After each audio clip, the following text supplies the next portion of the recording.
Today on AI That Works, we have Valeriya Pilkevich. She is an absolute powerhouse on the topic of AI. At the moment, she is running an AI revenue generators course and has so many practical examples of how businesses can apply AI to scale and save. I am super excited to have her on board. Let's get started.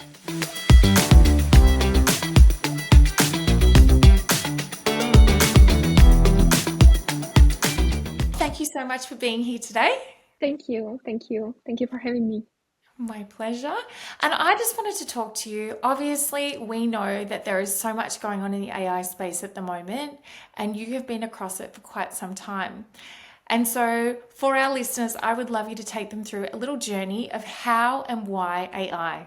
Yeah, great question. Thank you. So for me, my background, I used to work at the analytical consulting at Cantor. So it was already into AI, but not really into AI. I was never like a data scientist, but I was a person who worked with a lot of data from marketing and sales teams, like everything from their media spends to their actual sales data. And we try to model how, we try to predict sales like at the end and give them some recommendations on how to adjust their media strategy, for example, or where to pay more attention to in their pricing, for example, so in their whole marketing mix. So this is something I used to do, and it was actually quite interesting. But then I really got, I think, hyped like everybody else with ChatGPT. So after ChatGPT popped out, and the whole generative AI thing, so I started digging into it. At the beginning I like sold. I don't know. I'm a bit too ashamed to tell it, but like there were platforms like prompt base or something where you could sell prompts, like Oh, for yeah. Midjourney or for ChatGPT.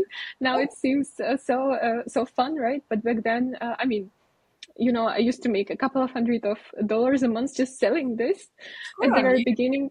Yeah, because it was like a black box for everybody. So it was fun. And then I was like, okay, actually it's the whole Gen AI now, it's much more than, just selling me journey prompts so people can do consistent character, consistent characters. I mean, now it's not even a topic anymore, but it was 3 years ago. And, and then I got deeper into the whole automation topics and workflows and later agents. And now I'm helping businesses to, to see this potential and to uncover this potential.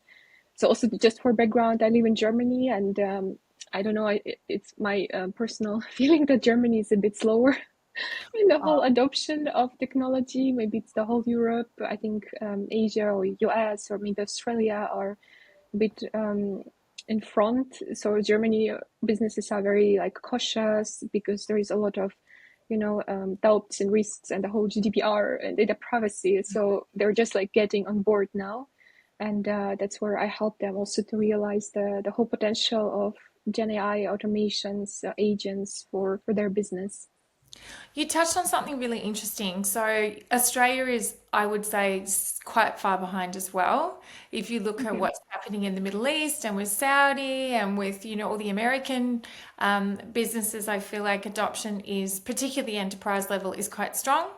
And Mhm. maybe it is here as well. I feel like that second tier down is a little bit less inclined to be jumping straight in because there's just still so much confusion. When you think about AI, and we assume we're in the bubble, right? When we think about AI and the people that you're working with and the general sentiment in Germany at the moment, would you say that people have a good grasp or understanding of, for example, what is artificial intelligence? Like, what actually is it? No, not really. Not really. Like I run also another training, and then somebody asked me in the training yesterday, I guess, for one of the enterprise clients.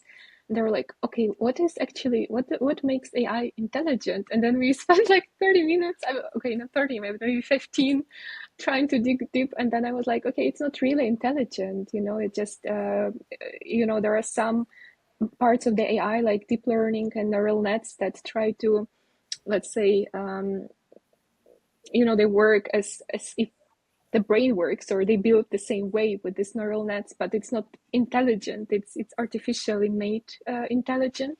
So, and I think I agree completely that people still don't have this understanding, and I think majority as well think of AI as generative AI or ChatGPT is the whole AI, but it's not as well, right? It's just a small part of the AI, and the whole AI been there for like, I don't know, 70, 80 years. So I think that still a lot of education is needed to so people understand and can grasp the concept. And especially now that there are talks about AGI I that know. might be coming in the next few years, I think it just adds more confusion. So let's explain it, right? So, in the most simple terms, you're talking to a business and they don't know anything. They know they need to do something, but they don't really understand the concepts. So, artificial intelligence versus, say, AGI, how would you explain the difference between the two? Yeah, so let's start with artificial intelligence first, right? And then we talk about so many people know generative AI as it is today, as a ChatGPT, but actually the AI is, well, let's say there is a so-called traditional AI, which is machine learning.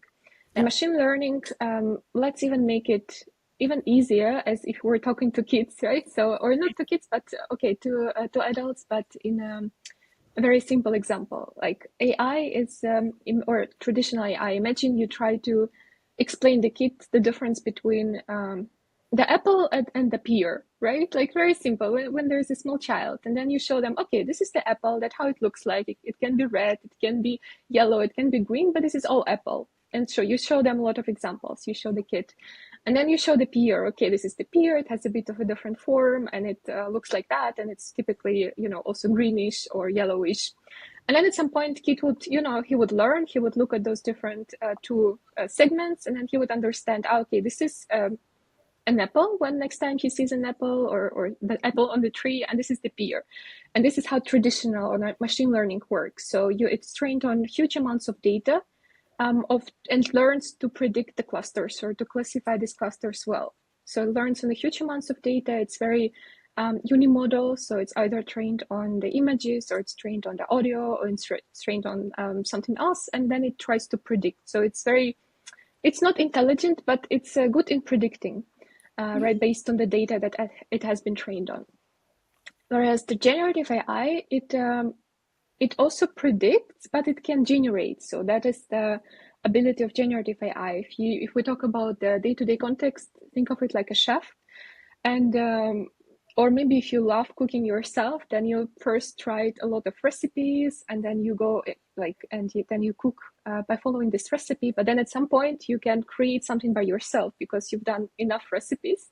And this is how generative AI, you can imagine. It's also trained on the whole amount of internet, what's available online, but now it can generate unique content as well based on what it knows. So this is generative AI. AGI is a more complex concept. So AGI stands for artificial general intelligence, meaning that AI which reaches the same amount of intelligence that as human. But this is also, for me, it's a more like philosophical question, because what makes us human is not intelligence, right? It's also empathy, and it's also all these different aspects. So I believe even now, if you chat with ChatGPT, maybe those reasoning models or three, sometimes you might think, oh, these are actually smarter than me, right? Because of course they know a lot of much more than you probably, and from all of us. But at the end, it doesn't make it really intelligent yet. And if AGI, like artificial general intelligence, will come one day or not, it's also an open question. And how do we, like, obviously, this is quite a complex thing, and people are just trying to wrap their heads around what is AI. And I love the chef analogy. And my husband would say, would you just follow the recipe? Because what you generate is not better. And that can happen with AI as well. Often what you pop in, even if it is sort of following the same sort of principles, what comes out is not necessarily better than what went in. And sometimes that's what we're looking for. I think with AGI, it's a totally different world, and that's when people start getting concerned that AI will replace their jobs. Are you getting those questions a lot at the moment in relation to future employment and a future state of the economy? I mean, it's probably not something that is that practical at this point in time, but just curious to get your thoughts on what is happening in Europe at the moment around Yeah. that. I think there are discussions about it for sure, and I can tell already from what I see from the studies I read that it is now a wave, and it's going to be even bigger, and it's going to replace many jobs. But at this point, it's still, even if we talk about agents that are more sophisticated than, chatbots, it's still human plus agent. So it's still like you always need a human in the loop, and you always need somebody to first to train them to understand, okay, that like what to put in this agent so it works according to what we need. What if the outputs are good? You always need a human to evaluate it. Later, I think many some jobs might indeed disappear, and this is something that we see in many studies, and we don't see it now, like at today, but I think it's going to be the case in the future. I also think there are going to be new roles that appear. If we think about, I had a discussion last week also with one of the agency owners, marketing agency, and then he was also saying that probably the whole agency model will be like agents model, and then there will be professions or roles like agent ops, or an architect for agents, marketing architect for agents, or the ethics,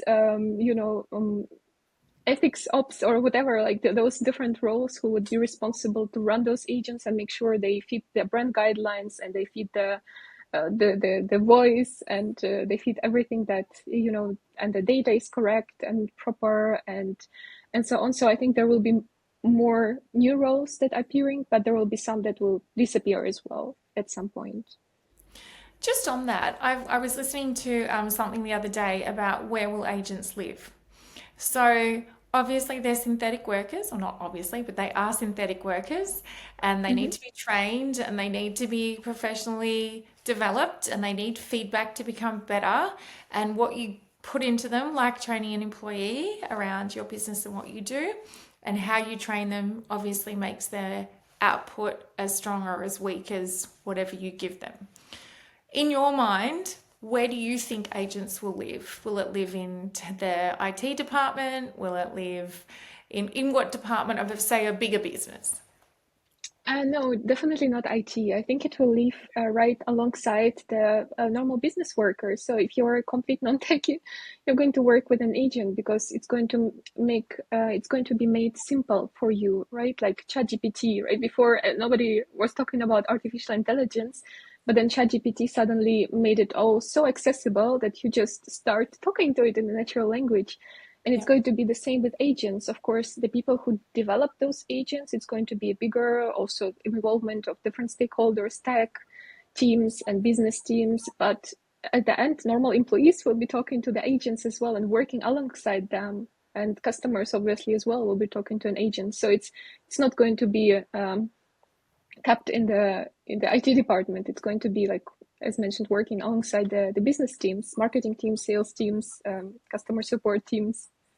Yeah, I think so too. And I read when I was sort of listening to this podcast about it, they were suggesting that maybe it would live in HR as the ultimate custodian of the agent framework within an organization, because they are responsible for people and culture, and these are just a different type of person within the organization, or a different type of employee within the organization. And I found that concept quite interesting, because I know that a lot of the HR people I know are not very technical and are very scared of tech. And when I've spoken to them about it, they're like, oh, I don't know about me.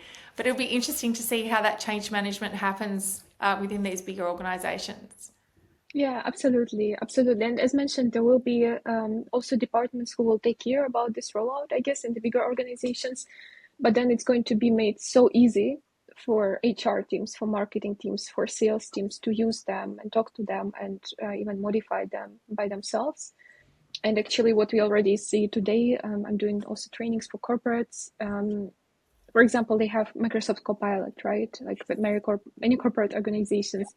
And there you have the ability to create your own agents. Of course, not everybody then, not every organization allows it, but many do as well in this whole package. And there the teams already start. And I think here it's important to not to be afraid to experiment, because nobody, makes them create those agents, but then it's great when the teams realize by themselves, oh, hey, it can, I can create this sort of agent and connect it to some, maybe SharePoint or maybe some other tools, or maybe to some automated workflows, and it can help me be more productive and do maybe the things that I don't like doing, right? Because at this point, nobody's talking about replacing, people, or replacing the roles that are very customer facing. Like Yes. sales, we talk about, it's about human connection and so on, but we talk about replacing the tasks that are more mundane and more just dragging time and energy from these professionals. So I see that it's the people themselves start building these things in the organizations, when they have an access, and it's also a good development, I would say. I think a lot of departments, particularly sales, I don't know if you've worked with a Mhm. lot of sales teams before, but salespeople are excellent at being salespeople, and the thing that they hate the most is the administration. So Yeah, freeing up teams to do what they're really good at so that they can do more. And that, I guess that's a whole argument around working smarter, scaling with what you have so that you as a business can do 10 times what you're doing now with exactly the same workforce, propped up by an agentic infrastructure. I think it's really exciting for these roles as opposed to kind of terrifying. They get to do the good stuff and not the bad. absolutely. How are you finding? So let's go into some more practical AI and some use cases because you are technical and so many people are not. I'm somewhere in the middle. I have a good understanding. I wouldn't say it's my favorite thing in the whole wide world getting on the tools, but I know in this climate you have to. And you're training people who are probably not very tech savvy or a little bit terrified, but know that they want to be part of this movement. What are the things that are the most common use cases at the moment, and what are the types of things that you're doing to help them see and realize the benefit? So it also depends, I think, on the teams. If we talk about smaller business owners, I think like what the use cases I typically work on are like also sales, marketing, like customer support, and there is a lot of potential in them as well. Because I think many businesses also first afraid that, or they think, oh, I've got to have huge amounts of data, for example, but it's not even always true. Of course, you have to have a data, but then let's say if you have your brand guidelines somewhere in a nice format and what you've written before, like if we talk about either smaller business owners or marketing teams, then you can already create some automated workflows or agents or simple assistants, maybe with Claude or ChatGPT or whatever other tool you're using that will write content and copy and blog posts and everything else in your style and how it like making it sound as if you were writing it or if it was really your brand. So it's enough to, in this case, train this AI to write like you. Or when it comes to sales, obviously, as you mentioned as well, this whole admin stuff, like with lead gen and with especially around CRM, because nobody likes to, take care of the CRM records and enrich them and put everything in there, like when I talked last time and so on. And here you just need a few tools, maybe like AI note taker so it can record, and maybe even you can create a workflow that it already creates a proposal for you. Like I have an engine, for example, I'm using for myself that records those AI discovery calls. The AI note taker records them, but then the agent actually extracts the insights and puts them into the proposal, which I simply have to, modify a bit and then send it out. Or using tools like Clay to build those automated workflows. You build it once, but then it automatically takes the data from the HubSpot, enriches it, cleans it, like standardizes it, puts it back, or already creates some personalized snippets maybe for the outreach to to your potential customers or prospects. So use cases like this, I think there are many, and I think what I see also from actually, like if we talk about business owners, smaller business owners, then also a lot of confusion about when to use what. Like Yeah. when do I need to just a Many tool, tools. off the shelf tool, or when do I need to build something by myself, like an assistant, or when do I need an agent? And I see a lot of confusion currently, like, okay, and a lot of guidance also needed. What do you tell them? What do you tell those Uh, businesses? businesses that are Yeah. so confused at the moment. Do you build it yourself? Do you take it off the shelf? What about data compliance? Because there's no such thing as a free lunch. If you're using some of these free tools or these platform tools, does that mean that they're training on all your data? What does that mean?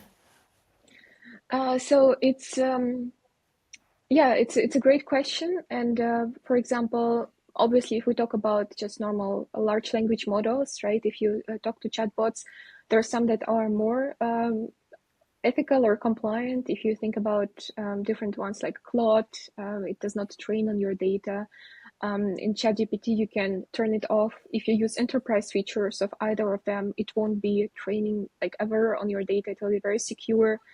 Same with Microsoft Copilot. If you have it rolled out in the organization, then it's you can use any data, like any confidential data there. It's not going to, be exposed, or the model are not getting trained on this data. So these are important aspects. If you use automated workflows, it's even in this case safer because you're using it via APIs, which means that like you try to talk to the ChatGPT, but via this application interface, uh, which also guarantees the model are not getting trained on the data. I think there is a lot of, as mentioned as well, education needed, because some people think, oh, if I put something about myself in ChatGPT, like if I put something in my ChatGPT, you're going to see it, but it's also not the way how it works. So I No. think there is also a lot of fear, a lot of confusion about this whole safetiness and so on. On the other hand, like what I think it was the second half of your question, like when to use what, it's there is like relatively simple also framework. It depends on how much autonomy do you want to give to the tool, and how much maybe repetitive the task is. If it's not that repetitive, you can just ask, a large language model once, if it's just a question. If you notice something is getting very repetitive, then you can create like an assistant, with your like private knowledge, what I mentioned, for example, like the brand guidelines and so on, and one a big prompt or big instructions so that it works or it writes the content in your style. If you need it to be more automated, or you want to like set it and forget something, as mentioned, like let's say you can create a workflow which for more like sales team, which transcribes your meetings, discovery calls, sales calls, and then creates automatically proposal. So it can be done without your involvement, let's say, then it could be an automation. And then if you need something more intelligent, where it's not like not rule based, but rather with more autonomy, then it's an agent, and something more complex, and something like, okay, that can handle maybe a bit like more use cases than a simple automation, then it's an agent. So this Yes. is the way I typically approach it. And it has the ability to act autonomously, Mm-hmm. given. Exactly. So Yes. exactly. If you think about the automation, it's typically you have to set it, and you have to, it's just rule based. So it runs according to what you tell it to do. You set it up, the automated workflow. And as you mentioned, an agent, it can, you give it a goal, and then it decides by itself what tools to use, how to achieve this goal, maybe delegates to the sub agent if it has some. But it's also a bit more risky, right? Because obviously you'll have to first test it a lot, and you'll have to use a lot of guardrails to make sure it doesn't just do anything that it Yeah. wants, but rather, trying to limit like only give access to tools that it needs, do not give agent access to all the tools that you No. have in your tech stack, and try to make instructions very explicit about what the tasks are, and what maybe the tasks are not as well, or what it should not do. So agent just requires a bit more effort to set up, I would say, and to test, and to make sure it works as expected. But the businesses can start and also get great leverage from simply setting up assistants like custom GPTs and Claude projects, and those, gems or whatever. Like you have them in every tool. It's already a good step, I would say, forward. And you know what? So many people are not using it. I think so many Yeah. people, I'm not sure about you, but are just using ChatGPT like a fancy Google alternative for searching. And I think prompting is a bit of an art, but you can use the model to help you prompt really well and create and Exactly. craft that great prompt. So there are like little shortcuts instead of trying to remember all the structures. It's like how do you set up the project, but you get you get the large language model to write your instructions for you after a few little, backwards and forwards. So that it's just fascinating. And I guess that's a good segue to my next question, which is what is one tool that you believe is really, really underrated, but so, so good? I would say it's not really underrated, but like my one of my favorite tools is make.com. It's exactly this workflow automation. Yeah. Um, okay, maybe I have one now. I think it's Zapier Agents, actually. Okay. It's I think not many people know about it. It's been there for 1 year almost. It's just the name was Zapier Central before. Now Mm-hmm. they renamed it also to jump on the hype, I guess, to benefit from Why the not? Zapier Agents.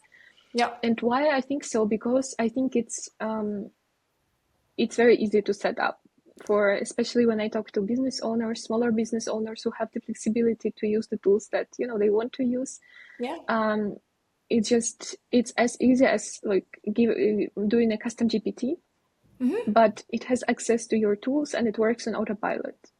So it's also you just have to write one prompt, like as you mentioned, and you can use whatever custom GPT to help you write this prompt or Anthropic If you're console. really lazy like me. Yeah, right. I mean, I wouldn't recommend you doing it because you still have to think about what tools you want to use and what the steps Yes, should be. and But forwards. you just do it once, and then it works. And I think people who like I don't know if you've tried setting up those of you who listen to us and automated workflows, then I would say this Zapier agents is much easier than setting up an automation because Zapier agents, you just give access to tools. You don't even tell exactly, oh, it has to be this specific folder and you have to write this specific detail. It just decides by itself. You just literally write an instruction, what it should do. It gives this access and then it does it. So I think, yeah, many people talk about NA10 now and Relevance AI is also very popular in terms of agents. There is now also agents within Make. But I think Zapier agents is really like if you're a beginner, just give it a try. It's also for free to start with. Like I think you get over 400 actions per month. Action is like, okay, if it writes you an email or if it creates a proposal for you or if it updates your calendar. But it's very powerful. So I was really yeah, mind blown when I first set it up and then it was doing the work. We love a little easy, something easy to put together and execute in a short period of time that's not technical. um, Yeah.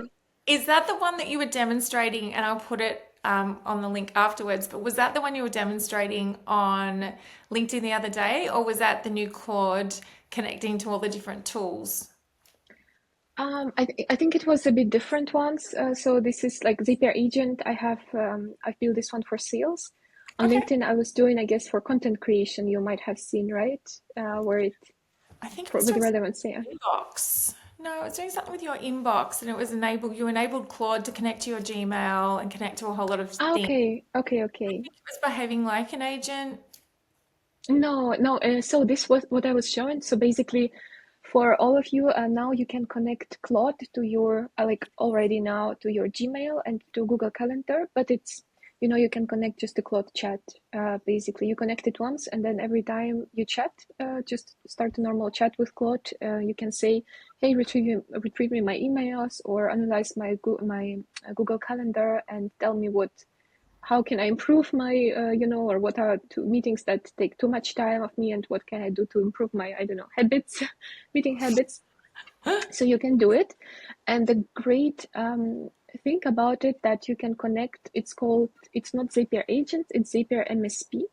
So this model protocol, also don't get very confused because of the technical name. So it's also very, very easy to set up.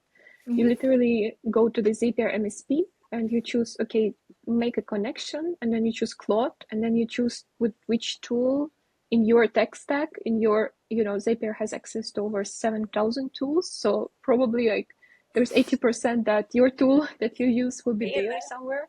Yeah. And then you can connect it to Claude. And then every time you chat to Claude, you don't have to even create a specific project or assistant or however you want to call it. You can simply trigger this tool.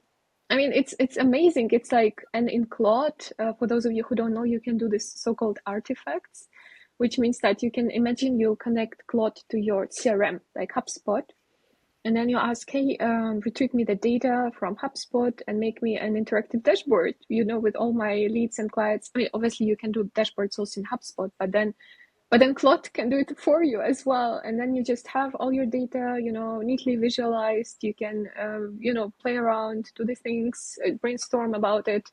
So, and it's already here. So we don't even need to wait and to go or build complicated agents. It's like, it's just in your Claude assistant. It's so good, isn't it? And I think Claude has really Yeah. gone from being a good tool to write with, the best, to connected to the internet. Now Claude has like become the best in class for mathematics and development, or Anthropic has. And so now it's like it's enabling all of these things. So its own little ecosystem is so powerful across all facets, I would say, of business at the moment. And I, hand on heart, have not come across anybody here really actively using Claude to do the things, these little simple enablements that make life so much better for business owners who are really struggling to claw back some time on those silly little admin things that take ages. Exactly, exactly. And I think it's also the development that we now see that if you think about it, and a year ago or 2 years ago, it was, yeah, as you mentioned, like you even had to put a lot of effort to create those prompts or to, connecting some tools. Or if you think about this custom GPTs, it has also these actions, but it's really not that, simple for business owners to connect. Like you can also connect custom GPT to your calendar by these actions, but then you'd have to spend like maybe half an hour or an hour figuring out how to give this all permissions and set up this schemas, complicated. But now you can do it in Claude with just drag and drop, or just simply by clicking connect with my calendar. So I think it's getting easier and easier, and for everybody. So literally, like if you think it's too techy, AI is too techy, it's not. You just right. You just open a chat and then you just click on the button connect, and it's connected. So it's getting really like very simple for everybody to use, and very democratized.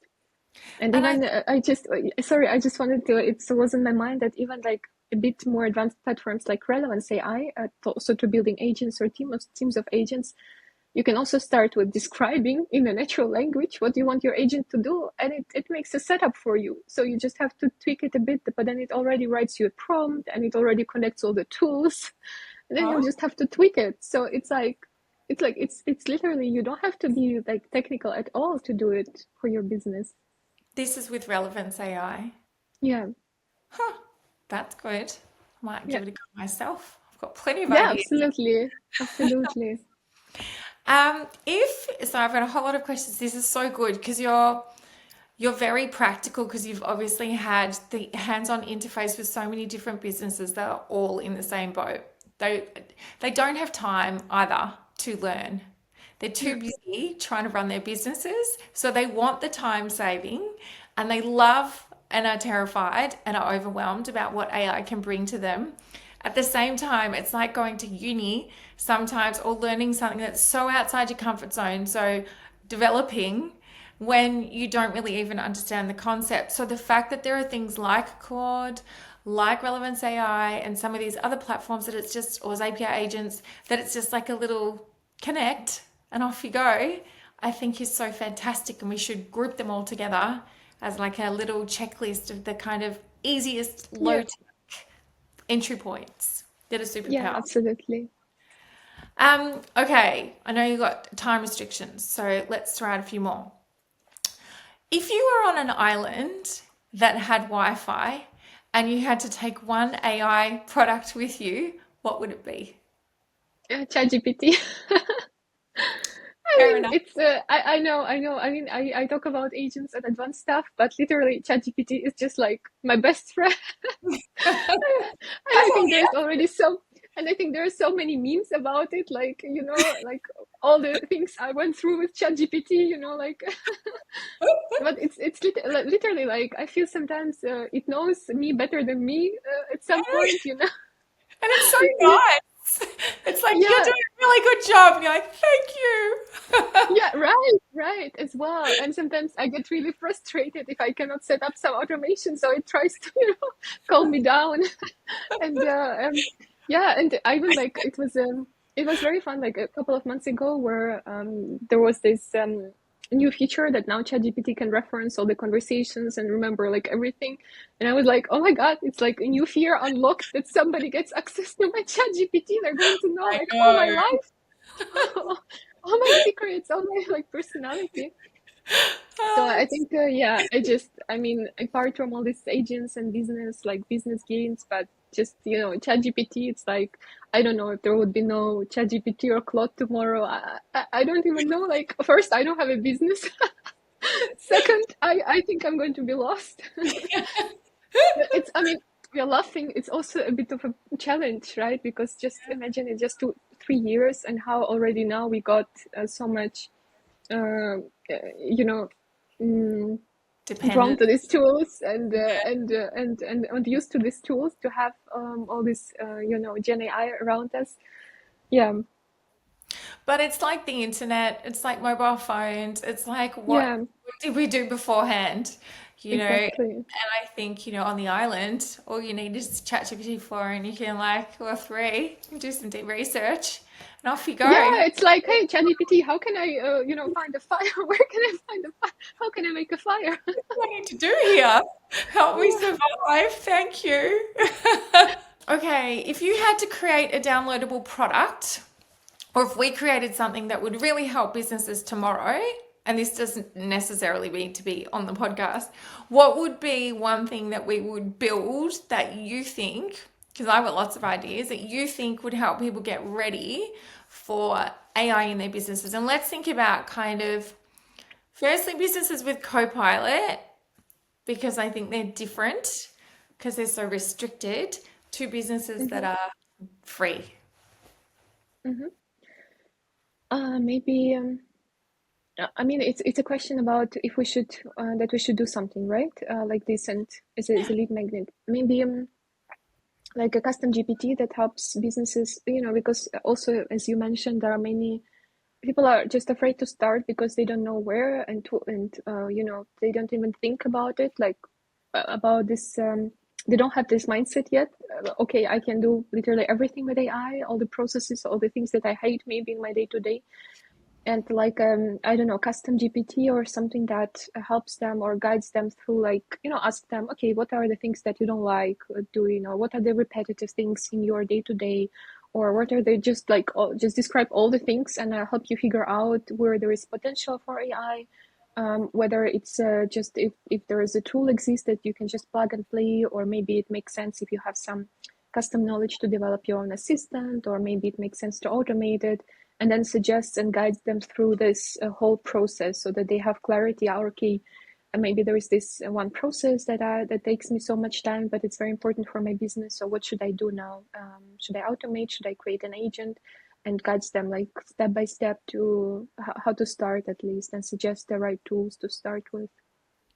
Absolutely. I've already created and I'll share it with you, an AI discovery tool. So it helps Okay, identify areas in the business where AI perfect. can help, and it gives them a bit of a health check. It's more agent driven, but it gives them a bit of a these are the areas where AI can help. But what I think's missing, and you probably agree, is that the getting started. hmm Like, okay, yay, we're going to do AI. What do I start doing? How do I do that? Do I have a CRM? Where is my data? What am I going to put in it? All those little things that I don't think people have a good sense of. hmm Yeah, absolutely. Do they ask you that in the workshops? Are they like, okay, so now what do we do? Yeah, like typically business owners I talk to, if it's for consulting projects, they already come with some pain points. So it's, you already can hear it from the first discovery call. They would say, "Oh, like this, we don't have any, elite whatever enrichment or scoring in place. And then, or the CRM, yeah, takes us hundreds of years to manually fill in, and we hate it.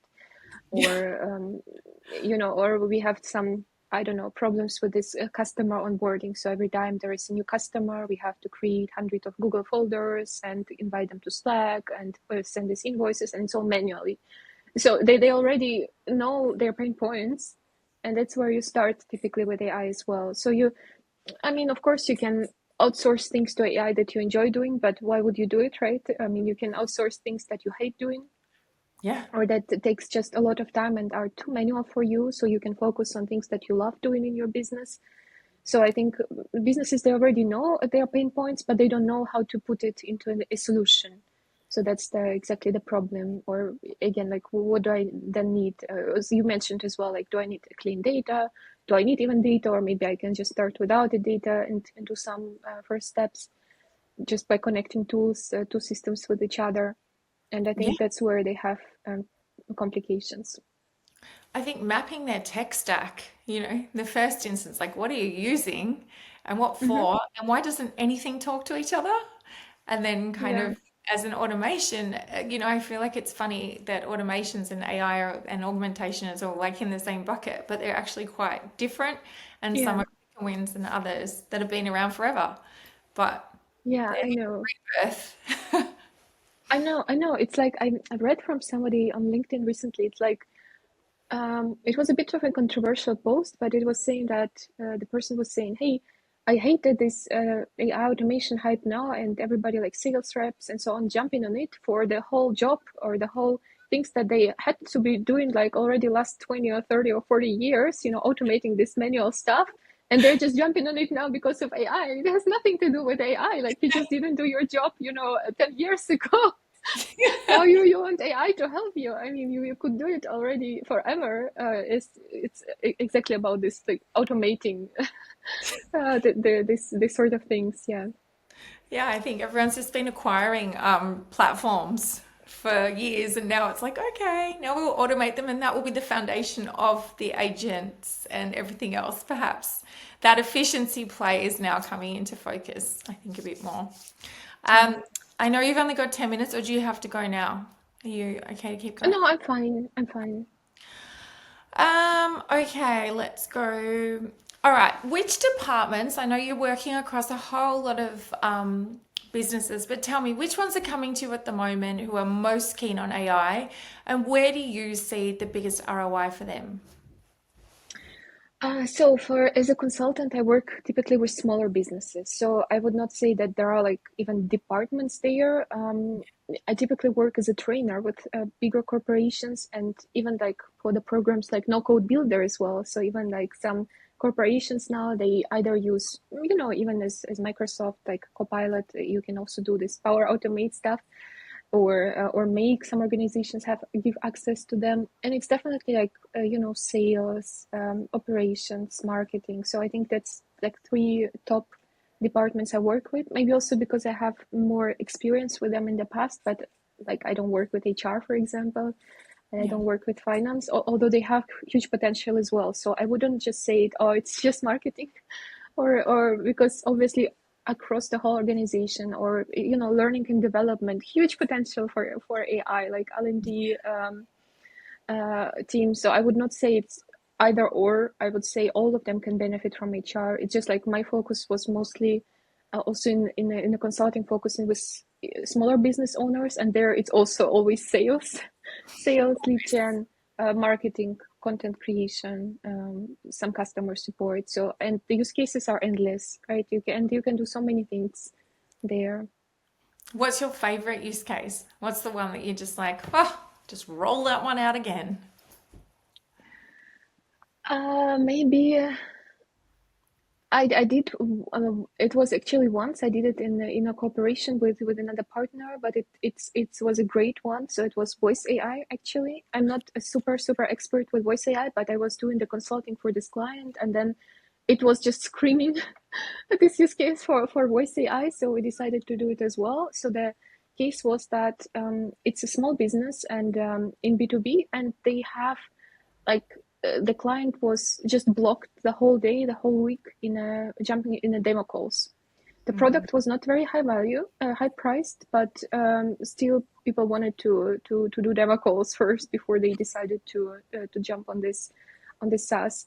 And then he was simply sitting in these calls the whole day, and they were typically not pre-qualified, the people. So sometimes they would just, or it was already clear they would not buy, or it was clear that they could not support them because of some specific criteria.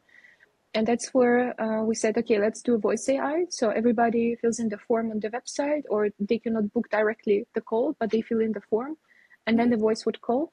So this sort of the voice agent would call and would ask these pre-qualifying questions, so that they understand, okay, it really fits, and would try to book a call with them, or actually book a call with them. And typically in 80-90% of cases, people are, kept talking to this agent. So it was not like, oh, it's AI, it just hung up, or not, I will not book a call because it's AI. So, and there, like, we ensured that he only jumped on the pre-qualified calls, and already with the whole dossier about the people that he was talking to, and then it saved really like a lot of time, and it helped also because of the speed. So sometimes you can imagine they had a huge amount of requests. They didn't even have time to get back to everybody on time. Yeah. And with AI, it was really very accelerated, I would say, the whole process. And I think that customer service piece as well, where you're not saying goodbye to money. So the customer service piece for lead generation and converting those leads, it's half the battle is getting people to come to you.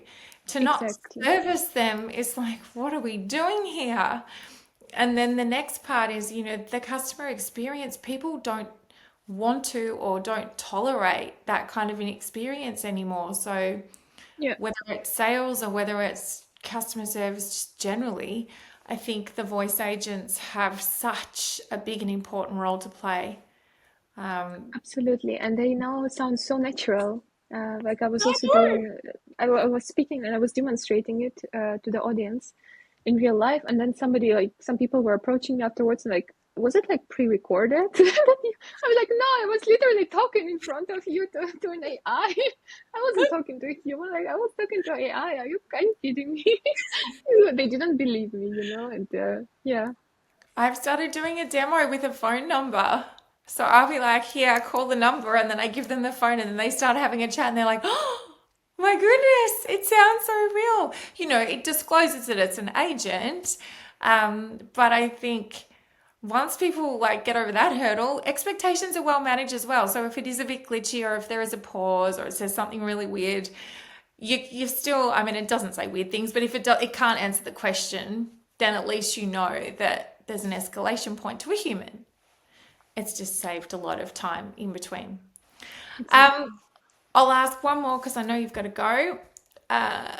Or is there anything you specifically want me to ask you that you can answer? Uh, no, maybe like just one request at the end, if you ask me where to find you, and then maybe I would mention this AI revenue accelerator that we are running, that Yes. people are aware about it. Yeah, that would be the only one.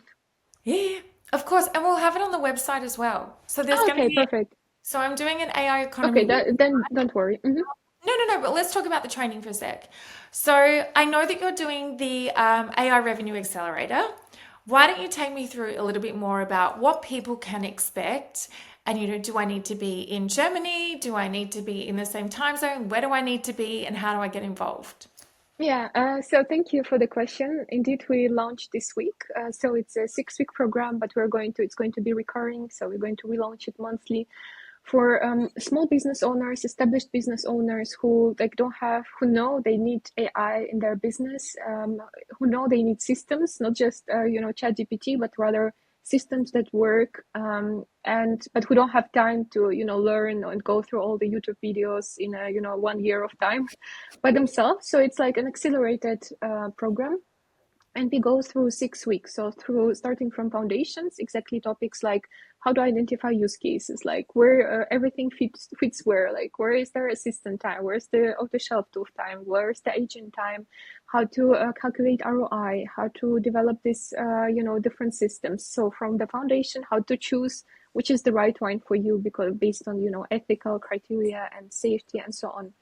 Then we go into the marketing system. So also like building workflows and agents for marketing specifically use cases. Then we go into the lead gen, also um, doing the different workflows for lead generation, like for example, capturing the signals, like somebody's engaging with your LinkedIn content or visiting your website, and how to turn them then automatically into your customers. Also, you can set it up and forget about it.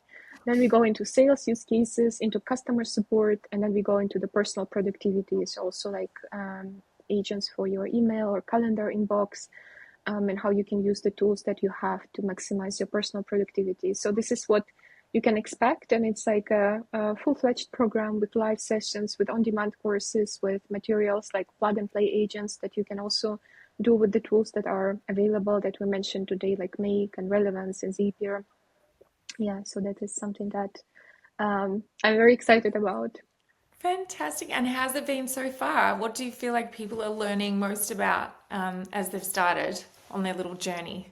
Yeah, so we launched this week, and there was this first foundation already live class yesterday, and I think it was eye-opening. I think many people who we let them fill in the questionnaire at the beginning, they were like, "Yeah, I'm quite an intermediate, maybe to advanced user." They were like, "Oh, okay, so we don't have to spend time on the basic stuff."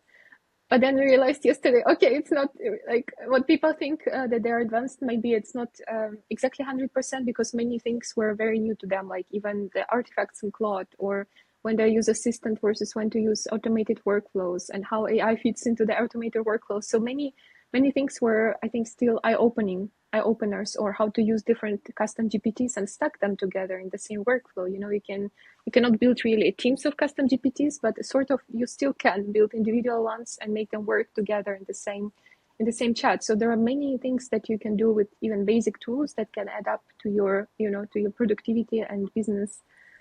So I think that's I think, yeah, you can never learn enough about AI. No, it's changing all the time, but it sounds Yeah, like these fundamentals are not going to change. Like you need to know them at the moment, yeah, and um, it wouldn't be learning and then it being undone. It's going to be essential absolutely, moving forward. absolutely, yeah. Thank you so much. This has been so wonderful to hear from you, and you're at the coal face over there with all of the businesses that are experiencing the same thing as businesses globally, and it's fantastic to have you really break it down. And I'm excited to hear more and more about the practical AI that you're Mhm. introducing and helping businesses kind of succeed with AI. So thank you again for coming on the show. Yeah, thank you for inviting me. It was a pleasure. Yeah, it was very fun. My pleasure. Thank you.